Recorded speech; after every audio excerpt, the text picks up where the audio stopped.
반갑습니다. 이투스 오승준 수리논술팀에서 서울시립대 파이널을 맡고 있는 박진아입니다. 오늘은 서울시립대 자연계 논술 전형에 대해서 알아보도록 할게요. 우선 서울시립대는 수능 최저가 없는 학교 중 하나죠. 수능 안 봐도 상관없는 학교고요. 시험 문제는 이제 수학 4문제가 나와요. 과학 논술 없고 이제 수학 문제만 나오는데 120분 동안 4문제 푸시면 돼요. 반영 비율은 논술이 60%, 이제 학생부가 40%인데 100점 만점에 이제 논술이 60점 만점, 그리고 이제 학생부가 40점 만점 이렇게 생각하시면 돼요. 이때 학생부는 비교과는 이제 반영을 안 하고 이제 교과만 반영을 하거든요. 교과 같은 경우는 이제 1등급부터 9등급까지 요 표에 있는 대로 이제 반영을 해요. 그러니까 작년까지는 이렇게 반영을 안 했어요. 그러니까 Z 점수를 이제 반영을 해서 5등급이면 이제 상당히 좀 감점이 좀 많이 되는 하는 학교였는데, 올해는 이제 5등급이어도 뭐 거의 감점이 없어요. 그래서 뭐 1등급이 100점, 그리고 5등급이 96점. 그럼 이제 4점 감점인 것 같은데, 학생부 자체가 40점 만점인 거잖아요. 그럼 여기에 이제 0.4를 곱해서 5등급이면 실제로는 1.6점 감점인 거예요. 그러니까 논술 전형 100점 만점으로 계산했을 때 1.6점 감점이기 때문에 크게 뭐 부담스러운 감점폭은 아니에요. 그리고 애초에 이 시립대를 쓴 학생들이 그 어떤 내신이 1, 2등급인 학생들은 거의 없거든요. 대부분 3, 4등급인 학생들이에요.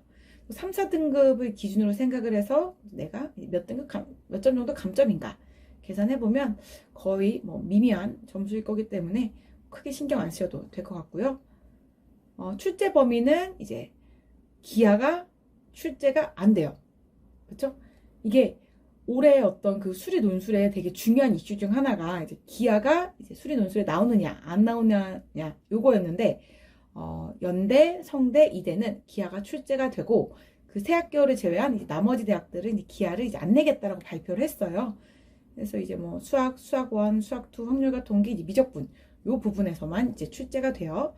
기하 안 했다고 크게 걱정하실 필요는 없고요. 유의사항은 이제 답안 작성 시 유의사항인데요. 흑색 펜, 샤프 또는 연필을 사용할 것이라고 되어 있어요. 뭐 읽어보면 당연한데 이거 왜 써놨나 싶죠? 연필이 안 된 학교가 있어요. 그러니까 샤프가 안 된 학교가 있거든요. 그러니까 펜만 써야 하는 학교가 있어서 저희가 이거 답안 작성할 때 꼭 체크를 해요. 시립대 같은 경우는 이제 뭐 샤프 써도 되고 뭐 하니까 뭐 크게 신경 안 쓰셔도 될 것 같아요. 그래서 웬만하면 그냥 괜히 펜으로 쓰고 수중 테이프 사용할 수 없다라고 되어 있는데 그냥 두 줄로 찍찍 긋고 뭐 칸 차지하고 이러지 마시고 그냥 샤프로 쓰고 틀리면 지우개로 지우고 그렇게 하도록 하세요. 그리고 각 문항별 답안 작성 구역 안에 내용만 평가한다고 되어 있어요. 선생님이 요거 이제 답안지 요거 만들어 놓은 게 있거든요. 요거 보시면 이렇게 생겼어요. 그러니까 요게 왼쪽 게 앞면, 그리고 오른쪽 게 뒷면 요거인 거고요. 그리고 요 크기는 A3 사이즈예요. A3 사이즈. 위에는 뭐 이름, 수험표 등등 뭐 학생의 개인 정보 쓰는 란이고요. 여기 밑에 왼쪽이 1번, 오른쪽이 2번, 뒷장에 왼쪽이 3번, 오른쪽이 4번 이렇게 이루어져 있어요. 그래서 내가 뭐 1번 쓰고 칸 부족했다라고 해서 2번으로 넘어가면 이제 안 된다. 뭐 그런 얘기겠죠? 시립대는 이제 시험이 수능 전에 있어요. 수능 전에 이제 10월 24일 토요일에 시험이 있거든요. 그래서 뭐 이날 시험이 시립대만 있는 건 아니고 이제 홍대도 이날 시험을 쳐요. 그래서 학생들이 이제 홍대랑 시립대랑 둘 다 쓰고 싶은 학생들이 있는데 두 개 다 이제 같은 시간대에 시험을 치기 때문에 두 개 다 쓰지는 못해요. 그래서 이제 어느 대학을 쓸지 고민이 된다라면 기출을 풀어보세요. 기출을 풀어보는 게 제일 정확해요. 이 학교는 이제 안 되겠다, 또는 뭐 이 학교가 나는 좀 더 맞는 것 같다 느낌이 오거든요. 기출을 꼭 풀어보도록 하시고요. 우선 시립대는 제시문이 이제 없는 학교예요. 시립대 말고도 제시문이 없는 학교들이 있거든요. 이대도 제시문이 없고, 울산대, 의대도 제시문이 없고, 이제 제시문이 없는 학교들이 이제 가끔 있는데, 시립대도 그 중 하나예요. 그러니까 그냥 바로 수학 문제가 나와요.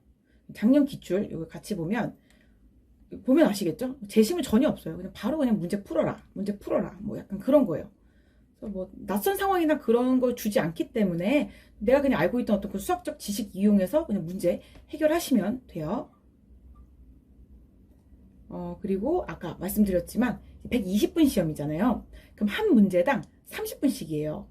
근데 이게 어떤 뭐 1번, 2번, 3번 소문은 없죠.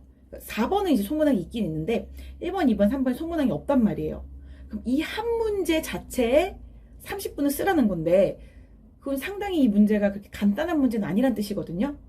그렇다고 막 이렇게 막 꼬아놓고 어려운 것도 아니에요. 잘 생각하고 차분하게 생각하면 이제 풀 수 있는 문제들인데 어쨌든 30분에 한 문제.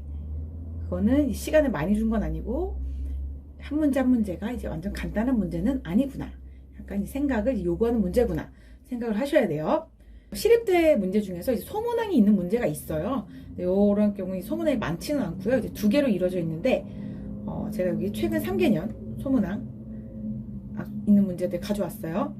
18년도에 1번, 19년도에 1번, 20년도에 1번 이렇게 되어 있는데 18년도랑 20년도는 사실 굳이 이렇게 1번, 2번을 안 나눠도 되는 문제였어요. 근데 이제 뭐 학생들 뭐 점수 주려고 이렇게 나눠냈거든요.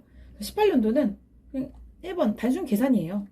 2번에 최종적인 답을 구하는데 1번의 결과가 쓰이긴 해요. 쓰이긴 하지만 굳이 뭐 나눌 필요는 없는 문제였고요. 이 정도는 그냥 뭐 점수 주려고 냈다 생각하시면 되고 20년도는 요 대각선의 길이 요 4-A에서 구한 요 대각선의 길이가 4-B를 푸는 그 과정 중에 쓰여요. 근데 뭐 바로 4-B를 줬었어도 내가 뭐 정오각형의 대각선의 길이 구해서 문제 해결하면 되는 거잖아요. 근데 또 그냥 그러면 이제 이 흐름이 너무 길게 느껴질까봐 그냥 낸 것 같은데 이것도 그냥 30점 주려고 냈다. 그 정도 생각하시면 돼요. 근데 요 19년도는 그 앞에 있는 소문항을 힌트로 준 거예요. 얘가 없었으면 2번을 못 풀어요. 뭐 악착같이 풀면 풀렸겠지만 어떤 그 30분이나 1시간 안에 이제 풀 수 있는 건 아니고요. 오래 걸렸겠죠? 그래서 요거 1번. 요거는 그냥 계산은 바로 나와요. 요거는 웬만한 학생들이 그냥 다 맞는 문제거든요. 근데 2번을 풀려고 하면 평소에 그 본인이 풀던 스타일로 풀려고 하면 안 풀려요. 뭐 최소값 문제가 되게 많은데 그런 최소값이 아니라 안 풀려요. 그럼 왜 안 풀릴까? 1-1번이랑 연결시켜서 생각을 하셔야 돼요. 1-1번 왜 줬을까? 2-1번 왜 안 풀릴까? 뭔가 둘의 어떤 그 관련성이 있거든요. 관련성을 찾으셔야 돼요. 그래서 시립대 같은 경우는 그냥 소문항이 없이 그냥 한 문제당 하나씩 묻고 싶은 건 하나예요. 묻고 싶은 건 하나인데 소문항이 있는 경우는 바로 2번을 물면 학생들이 좀 너무 어려워할까봐 그냥 단계를 좀 쪼개놨다. 그 정도로 생각을 하시거나 아니면 바로 2번을 풀라 그러면 이제 못 푸니까 앞에 있는 문제를 힌트로 줬다. 엄청 어떤 그 관련성이 있거든요. 관련성이 없는 애들이 아니에요. 그래서 뭐 1번 풀고 2번 잘 풀리면 그냥 쭉쭉 넘어가시는데 2번이 안 풀린다. 19년도 문제처럼 2번이 안 풀린다 하시면 앞에 있는 소문항이랑 반드시 연결시켜서 생각하셔야 돼요. 시립대 특징 중 하나가 이제 사고의 전환을 요구하는 문제가 나와요. 왜 이제 학생들이 시험 치고 오면 이 문제가 제일 어렵다라고 얘기하는 게 있거든요. 근데 그게 그 사고의 전환을 요구하는 문제예요. 그러니까 평소에 풀던 대로 풀면 안 풀려요. 주어진 상황 자체를 다시 재해석해서 풀어야 되는 그런 문제들이 나오거든요. 그래서 이제 시립대 준비한 학생들은 이제 그런 문제 나올 수 있다. 평소에 풀던 대로 풀면 안 되고 주어진 상황을 다시 재해석해서 풀어야 되는 사고의 전환을 요구하는 문제가 나온다. 알아두시고 대비하시고요. 그리고 모의랑 연관성이 있는지 없는지 물어본 학생들이 있어요. 시립대는 모의랑 연관성이 있을 때도 있었고 없을 때도 있었어요.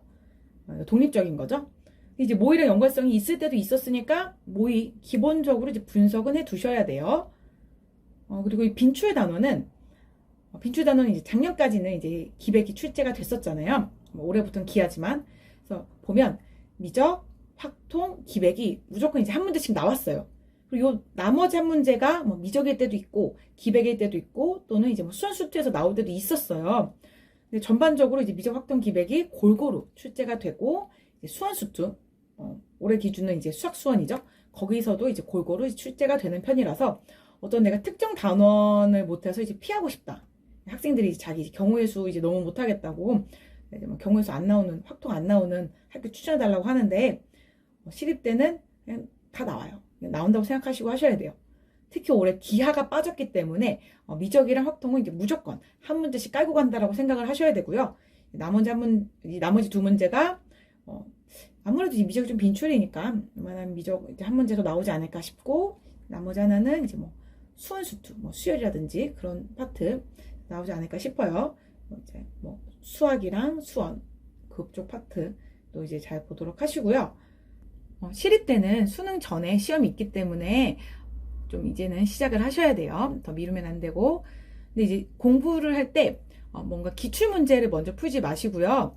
오승준 선생님의 문제 해결의 전략 그거 보면서 이제 논술 공부 기본 다지고, 그리고 이제 뭐 추석 연휴 이런 거 이용하셔서 기출 분석하시길 바랍니다. 그러면 학생 여러분들 좋은 결과 있길 바래요.